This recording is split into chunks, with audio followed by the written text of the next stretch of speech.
گے بنگلہ دیش میں ہونے والے 13ویں پارلیمانی انتخابات کی، جس کے لیے کل آپ نے دیکھا دن بھر پولنگ رہی۔ صبح 7:30 بجے آغاز ہوا 4:30 بجے تک، اور دو بڑی جماعتیں، جماعت اسلامی اور BNP، اور ظاہر ہے ان دونوں جماعتوں کے اندر مختلف جماعتوں کا الحاق بھی ہے، اور سب سے اہم جو سارا سینیریو تھا وہ ینگ جنریشن کا تھا، کیونکہ اس بار ان انتخابات میں ینگ جنریشن نے بڑی تعداد میں حصہ لیا ہے، جین زی جنہیں ہم کہتے ہیں، اور جو پہلی بار جنہوں نے ووٹ کاسٹ کیا، اور انہوں نے اپنی نیشنل سٹیزن پارٹی بھی بنائی ہوئی ہے،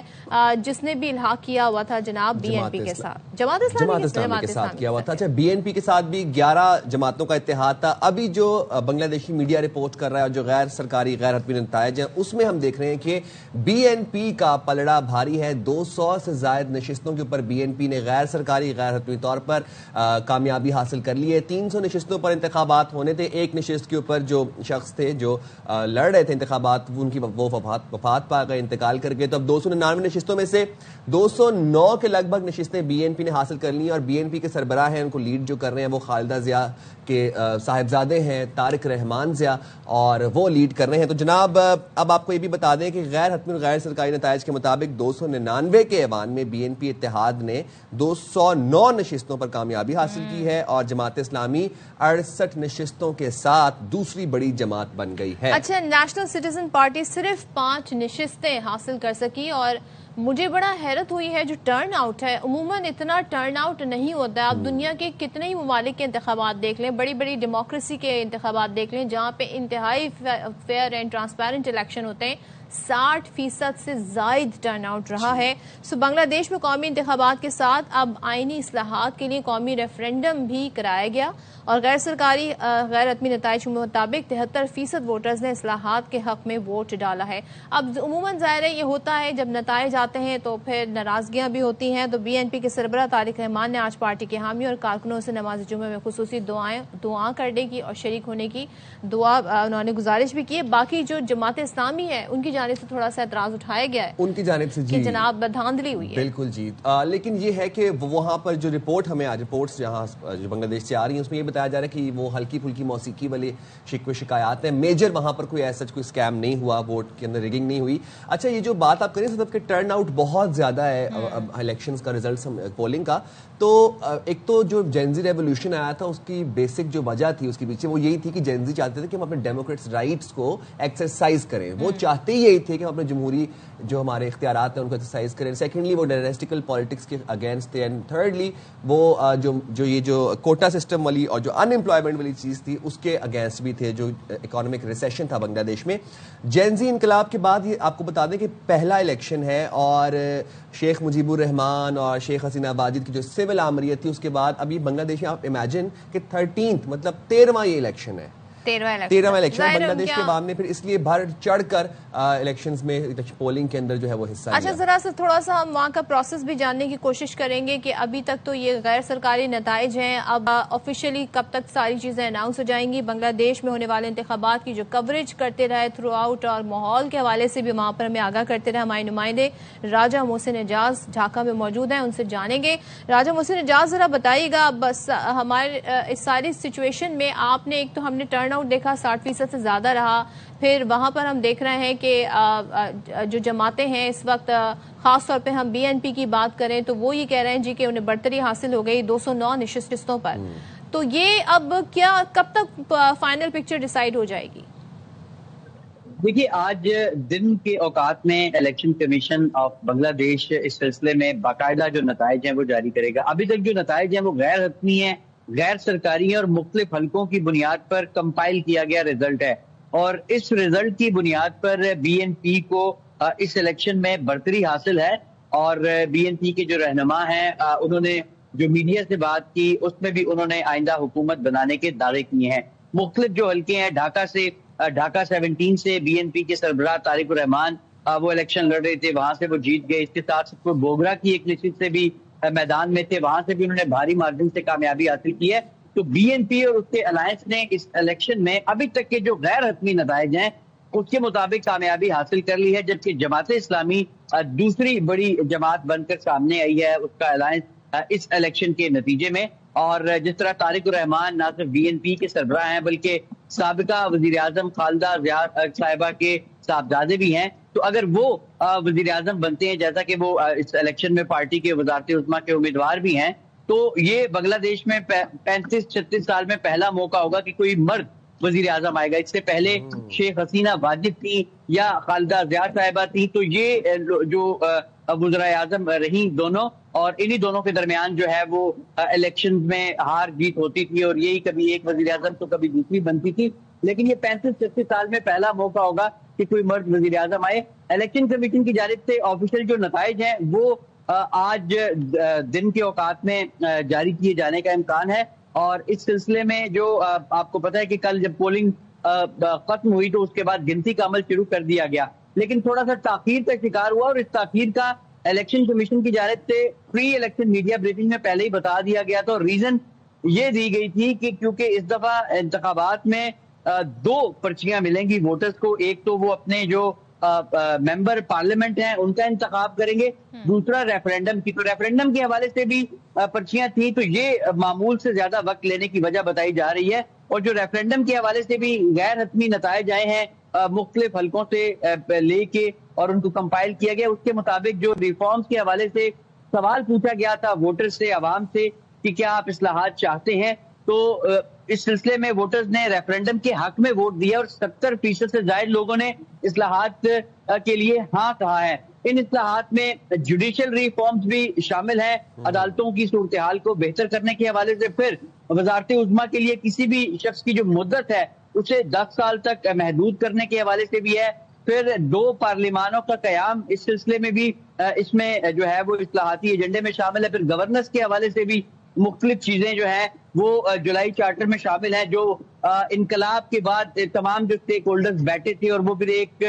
چارٹر پر متفق ہوئے تھے کہ بنگلہ دیش کو آگے لے جانے کے لیے, بہتر کرنے کے لیے حالات, اس چارٹر کو جو ہے وہ آئین کا حصہ بنایا جائے, قانون کا حصہ بنایا جائے. تو وہ ریفرینڈم کے لیے آپ بڑے تفصیل سے آپ نے ہمیں ساری ڈیٹیلز بتائی, اور لمحہ بلمحہ ہم دیکھ رہے ہیں, آپ ہمیں کافی دنوں سے ڈھاکہ سے اپڈیٹ کر رہے ہیں. بہت شکریہ, آپ نے ہمیں اپڈیٹ کیا. شامل گفتگو کر لیتے ہیں, ہمارے ساتھ موجود ہیں بات کرنے کے لیے سابق سفیر نغمانہ ہاشمی صاحبہ. بہت شکریہ نغمانہ ہاشمی صاحبہ, آپ نے باخبر سویرا کے لیے وقت نکالا. Be N P versus Jamaat Islami, be N P کا پلڑا بھاری ہے. اچھا, بی این پی اور جماعت اسلامی ایک دوسرے کے اگینسٹ کمپیٹ تو کر رہی ہیں, بٹ بائی اینڈ لارج دونوں جماعتیں جو ہیں وہ اینٹائی بھارت ہیں. کیا ہم یہ بات کہہ سکتے ہیں کہ بھارت کا اثر و رسوخ, انفلوئنس, بھارت کی دھاک, بلنگ بنگلہ دیش سے فائنلی اب ختم ہونے جا رہی ہے؟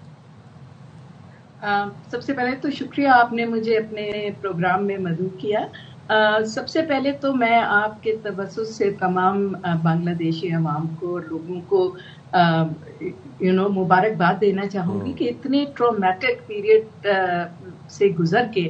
اور اتنی مشکلات سے گزر کے انہوں نے بڑی میچورٹی کا ایک ثبوت دیا ہے, اور یہاں الیکشنز بہت ہی پرامن رہے ہیں, اور بہت ہی اس میں کوئی اس طرح کی خاص کنٹروورسی نہیں آئی. تو I think there are lessons to be learn that کہ قومیں اپنے آپ کو سنبھال لیتی ہیں. جہاں تک آپ کے سوال کا تعلق ہے, تو دیکھیے جب یہ ریولوشن آیا اور اس سے پہلے بھی پچھلے 2 سال میں اگر آپ دیکھیں تو انڈیا کا تھوڑا تھوڑا انفلوئنس تو ختم ہوتا جا رہا تھا, کیونکہ ریولوشن کا ایک میجر پوائنٹ بھی یہ تھا کہ شیخ حسینہ کا جو دور تھا اس میں انڈیا کا انفلوئنس بہت زیادہ پینیٹریٹ کر گیا تھا, اور وہ بالکل بنگلہ دیشی عوام جو ہے وہ سفوکیٹڈ فیل کر رہی تھی, کیونکہ ان کو یہ ایک بہت بڑا کمپلینٹ تھا کہ انڈیا ہمارے انٹرنل افیئرس میں ہر لیول پہ, آرگنائزیشنل ہو, ملٹری ہو, اکنامک ہو, سوشل ہو, اس میں انٹرفیئر کر رہا ہے. اور آپ کو یہ بھی پتا ہوگا کہ بہت یہ ایک کوشش تھی انڈیا کی, اور اس پہ کافی بحث بھی چلتی رہی کہ انڈیا چاہ رہا تھا کہ وہاں ایک چھوٹا سا سیپریٹسٹ موومنٹ چلے, کہ ایک ہندو اسٹیٹ بھی وہاں جائے. تو آئی تھنک یہ سارا ریولیوشن, یہ ساری جو پچھلے 2 سال میں ڈسٹربنس رہی تھی, اس میں یہ ساری باتوں کا بہت عمل دخل ہے. اور اب جو ہے ظاہر سی بات ہے, اگر آپ دیکھیں کہ بی این پی کا اور جماعت اسلامی کا, دونوں پارٹیز کا کبھی بھی پرو اس طرح انڈیا نہیں سٹانس رہا. یس, بہت بڑا وہ انڈیا ان کا نیبر ہے, تو انہیں